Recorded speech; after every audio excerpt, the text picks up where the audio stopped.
Salut à toi et bienvenue dans cette vidéo dans laquelle nous allons voir ensemble comment remplir le fichier lié au suivi de ta masse corporelle. Ce fichier, premièrement, tu dois le remplir toutes les semaines, d'accord? Tu verras qu'il comporte différentes sections. Une section liée à tes valeurs de masse corporelle via la balance, donc soit la balance simple, soit la balance à impédance métrique. Je te montrerai un petit peu plus tard dans cette vidéo à quoi ça correspond. Une partie liée à tes mensurations pour voir exactement ce qui se passe au niveau de tes tours de bras, tours de cuisses, tours de taille, tours de hanches, tours de fesses, etc., etc. Et une dernière section qui sera liée aux photos. La section photo, c'est impératif que tu le fasses dès le départ. D'accord? Lorsque tu remplis ton premier formulaire, tu dois me donner la première partie, la deuxième partie et la troisième qui correspond aux photos. C'est vraiment impératif. Okay? Tout est écrit sur le formulaire. Je te demande des photos prises avec une certaine lumière, tu verras, ça va expliquer laquelle sera la meilleure, et différentes poses que tu devras bien sûr respecter. Pareil, l'appareil photo, ton téléphone, ton smartphone devra être placé à hauteur de poitrine à chaque fois, d'accord? Pas de photo vue du haut, pas de photo vue du bas, tu vas voir. Tout ça t'est expliqué en détail sur le fichier. Donc, ce fichier, tu vas le remplir, comme je te dis, via une balance pour la première partie. En ce qui me concerne, j'utilise une balance à impédance métrique. Donc, balance à impédance métrique, qu'est-ce que c'est? C'est ce genre de choses. C'est ni plus ni moins qu'une balance sur laquelle tu vas pouvoir avoir différentes valeurs liées à ta masse corporelle. Tu vas avoir ton poids, bien évidemment. Tu vas avoir également des valeurs qui vont être liées à ta masse graisseuse, ta masse musculaire, ta masse osseuse, ton pourcentage d'hydratation, ton IMC, ton pourcentage ou ton taux de graisse viscérale suivant les balances. Donc tout ça, si tu ne les as pas, je t'invite vraiment à acquérir une balance à impédance métrique, particulièrement une de bonne gamme, c'est-à-dire que les balances, tu vois sur celle-ci par exemple, tu as ici des emplacements pour pouvoir mettre tes pieds et des emplacements, tu vois, ça c'est une partie détachable pour pouvoir mettre tes mains. Et ça c'est hyper important, ça affine la précision de la mesure. L'idéal, c'est d'avoir et des électrodes au niveau des pieds et des électrodes au niveau des mains pour plus de précision. Tu verras, sur ces balances généralement équipées, tu vas t'en sortir pour aller 150, 200 euros pour quelque chose de bonne gamme. Tu as des prix plus attractifs qui vont être aux alentours de 30, 50, 60, 80 euros, mais qui par contre ont des propriétés quand même bien moins intéressantes, ont des précisions également bien moins intéressantes. Ce qu'il faut comprendre, c'est qu'une balance à impédance métrique, c'est une balance qui mesure ton poids de corps, certes, mais tout plein aussi de composants, de sous-composants, on pourrait même dire, liés à ta masse corporelle. Et comment ça fonctionne? Tout simplement, tu vois qu'on a t'as des électrodes sur lesquelles tu viens poser et tes pieds et tes mains, et en fin de compte, le courant qui va passer d'une électrode à l'autre va passer, donc si tu as des pieds sur les électrodes, hop, au niveau de tes jambes et revenir directement au niveau de l'autre électrode. Et ce qui se passe en fin de compte, c'est que ça mesure le temps pour passer d'une électrode à l'autre. Donc ça déduit en fonction de ce temps et de ta taille, de ce que tu as renseigné, différents paramètres. Donc tu comprends bien que plus une balance est de gamme, plus particulièrement haute, plus une balance est haut de gamme, plus ses déductions, plus ses analyses sont fines, sont justement pertinentes. Sur une bas de gamme, tu peux avoir un chiffrage quelque part qui est assez à la volée, voire même chez certains clients des balances justement qui ne changent pas en fonction du poids de corps, qui ne changent que en fonction du poids de corps. Par exemple, si la balance n'est pas super précise, super fine dans ses analyses, et ben voilà, tu peux avoir pour 80 kg X% de masse grasse, tant que tu restes à 80, même si ça change, ça ne te l'affichera pas. Quand tu vas descendre, ça va descendre. Enfin bref, c'est assez grossier, on va dire, dans la détection des variations. Donc voilà, balance à impédance métrique versus balance classique. Balance classique, tu n'auras que ton poids. Balance à impédance métrique, tu auras plein de sous-paramètres qui vont être ultra importants pour objectiver ta progression et voir exactement qu'est-ce qui se passe au niveau de ton corps, outre l'aspect simplement purement lié au poids. Ensuite, autre élément qui va être hyper important d'avoir, c'est un mètre ruban. Un mètre ruban, tu sais, c'est des mètres de couture. Tout simplement, c'est quelque chose qui va te permettre de prendre tes mensurations. Alors, évite d'utiliser un mètre de chantier, entre guillemets. Pourquoi? Parce que c'est pas hyper précis non plus, dans la mesure où ça n'enveloppe pas parfaitement tes formes.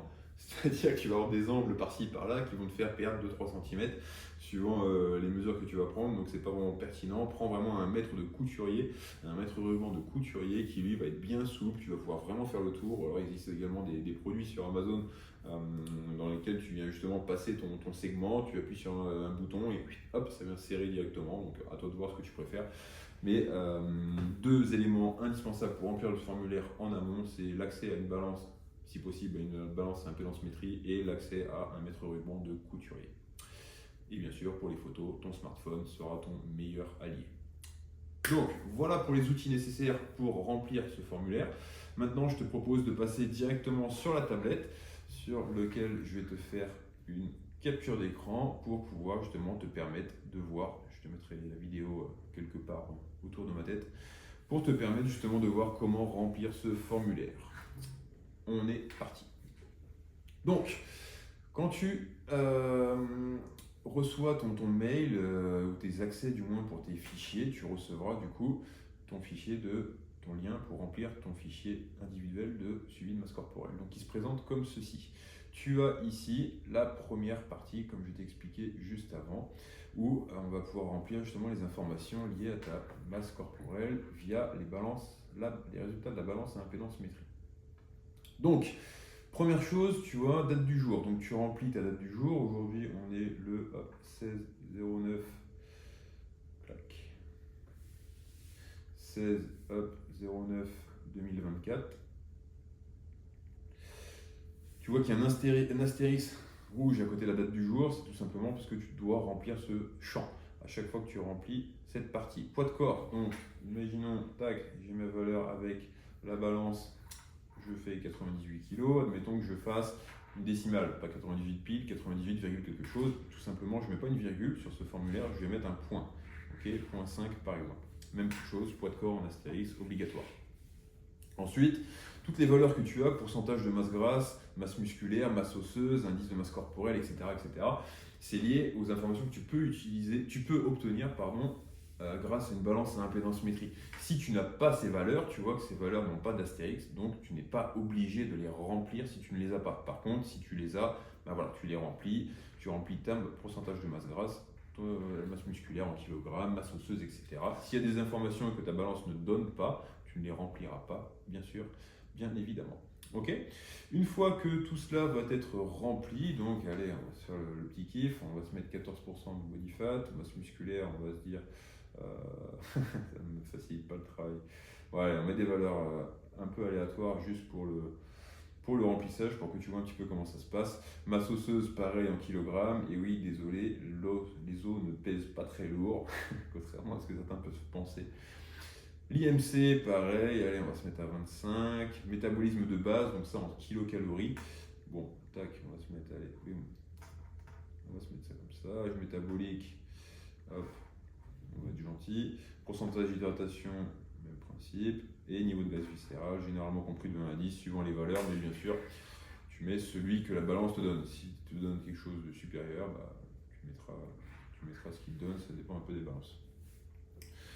Ok, une fois qu'on a tout rempli, on clique ici sur suivant et on va pouvoir accéder à la deuxième partie, d'accord?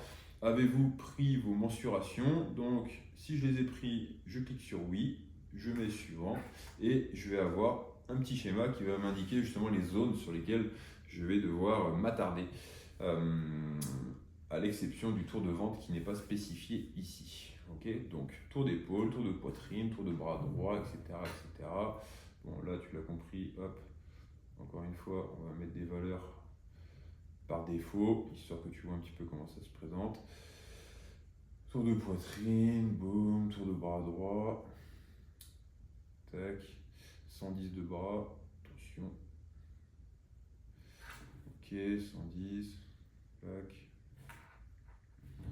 tac, tac, tac. Information complémentaire, donc s'il y a quelque chose de particulier que tu as remarqué lors de tes mesures, n'hésite pas à me le spécifier. S'il y a rien de particulier, tu peux mettre un petit message RAS. Ensuite, une fois que tout est rempli, on vient cliquer ici sur suivant. Et on accède à la troisième et dernière partie de ce formulaire, les photos. Donc, comme je te le mets ici, je te laisserai lire pour prendre justement les informations nécessaires avant de faire tes photos. Si tu as mis tes photos, tu cliques sur oui, tu mets suivant et hop, ajouter un fichier. Et de là, je vais pouvoir télécharger directement des photos prises via mon appareil photo. Donc là, en l'occurrence, on ne va pas le faire ensemble. On va mettre retour, on va mettre non, suivant. Et dernière chose, et pas des moindres, pense à cliquer sur envoyer ici pour justement que ton formulaire soit bien envoyé, que tu n'aies pas à ressaisir toutes tes informations, ça arrive de temps en temps. Une fois que tu arrives sur cette page suivi de masse corporelle, merci pour ton retour, tu peux voir les réponses précédentes ou envoyer une autre réponse. Et bien sûr, tu recevras également un lien pour accéder au fichier qui récapitule toutes les valeurs que tu as remplies précédemment. Donc là, tu vois, par exemple, hop, on va se mettre sur suivi de masse corporelle et tu auras un fichier présenté sous cette forme qui reprendra justement toutes les valeurs que tu as pu renseigner.